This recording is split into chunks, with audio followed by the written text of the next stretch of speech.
कटिहार के officers colony power house के निकट 7 दिवसीय भागवत कथा का आयोजन किया जा रहा है।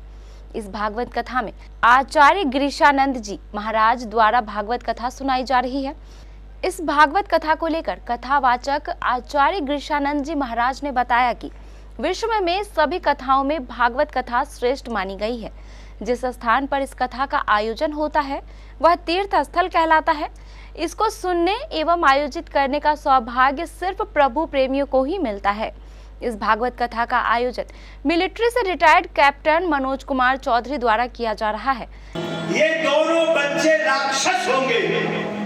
कृष्णचंद्र भगवान, इसी में एक हिरण्याक्ष हुआ और एक हिरण्यकश्यपु हुआ।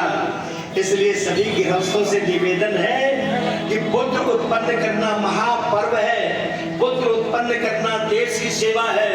पुत्र के उत्पन्न करना समाज की सेवा है। इसको धर्म पूर्वक करें, धर्म के पालन के साथ इस आप उद्योग को करें। ऐसा नहीं कि काम बस, लोभ बस, क्रोध बस, गुस्से में यदि कोई ऐसा कार्य होता है इसका परिणाम विस्मय होता है, विस्मत होता है। तो मैं आपसे निवेदन करता हूँ। तो कहा कि तुम्हारे पेट में 2 राक्षस पहुंच गए हैं, एक हिरण्याक्ष और एक हिरण्यकश्यप। रिटायर्ड कैप्टन मनोज कुमार चौधरी ने हमारे संवाददाता को बताया कि भागवत कथा का आयोजन करना बड़े सौभाग्य की बात है।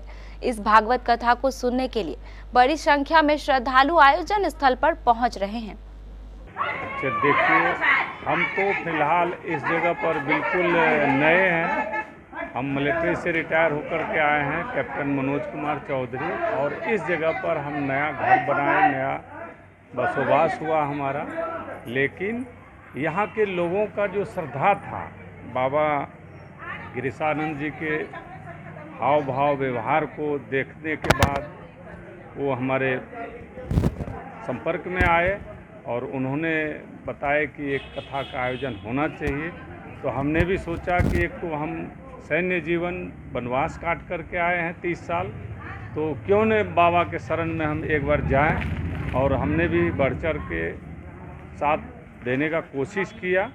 और हमारे कुछ इसमें कार्यकर्ता हैं, जैसे अपने देवानंद चौधरी जी, अवधेश वर्मा जी, और काफ़ी लोग हैं जिनको हम नाम बताने से भी वो नहीं है, लेकिन जी इन लोग के सहयोग से यहाँ पर जो भी कार्रवाई हो रही है, जो भी पूजा पाठ का बंदोबस्त हो, चाहे किसी भी प्रकार की जो भी हो, यहाँ पर आम श्रद्धालु को बैठाया जाना और उनको 4 घंटे जो भी सत्कार हो।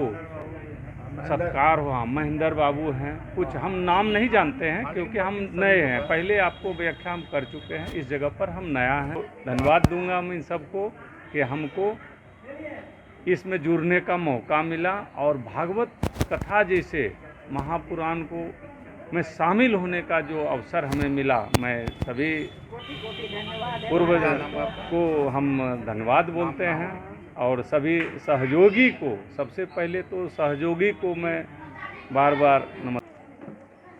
अभी समाज में चारों तरफ लोभ, मोह, क्रोध का वातावरण बना हुआ है और जब तक व्यक्ति बाहरी दुनिया का विस्तार करेगा, एक दूसरे के प्रति ईर्ष्या, द्वेष, राग, द्वेष होगा, हमें वापस लौटना पड़ेगा और अपने अंदर के जगत में जाना होगा, जहाँ हमारी शांति छुपी हुई है, हमारा संतोष छिपा हुआ है, जहाँ सेवा की वृत्ति छुपी हुई है, जहाँ परोपकार का भाव छुपा हुआ है और जहाँ आत्मदर्शन छुपा हुआ है।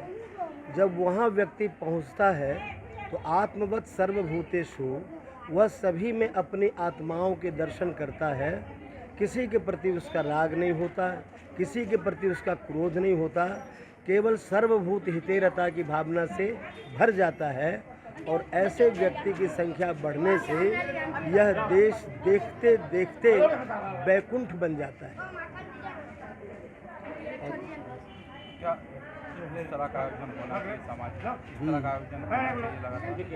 बिल्कुल ही होना चाहिए।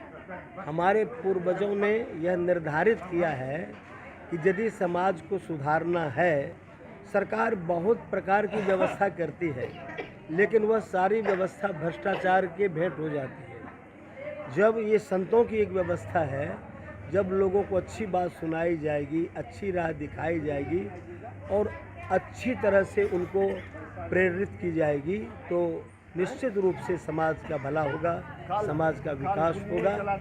और यह यदि बंद हो जाएगा तो धीरे धीरे लोग कंप्लीट राक्षस हो जाएंगे, जिसका सिग्नल हम लोग समाज में अब देखने लगे हैं। भागवत कथा में हम लोग शामिल हुए। यह भागवत कथा 7 दिवसीय है। 28 मार्च 2024 से 3 अप्रैल 2024 तक इसके आयोजन निर्धारित है। हम लोग प्रभात फेरी परिवार के सदस्य हैं और ये कथावाचक जो हैं आचार्य गिरिशानंद जी हैं। इनके सानिध्य में हम लोग ये सारा कार्यक्रम कर रहे हैं और बहुत अच्छा लग रहा है भागवत कथा। सभी लोग समाज का सहयोग है। हाँ, सभी समाज के लोगों का सहयोग है, पूर्ण सहयोग है। क्या नाम है सर? मेरा नाम मोदेश चंद वर्मा हुआ।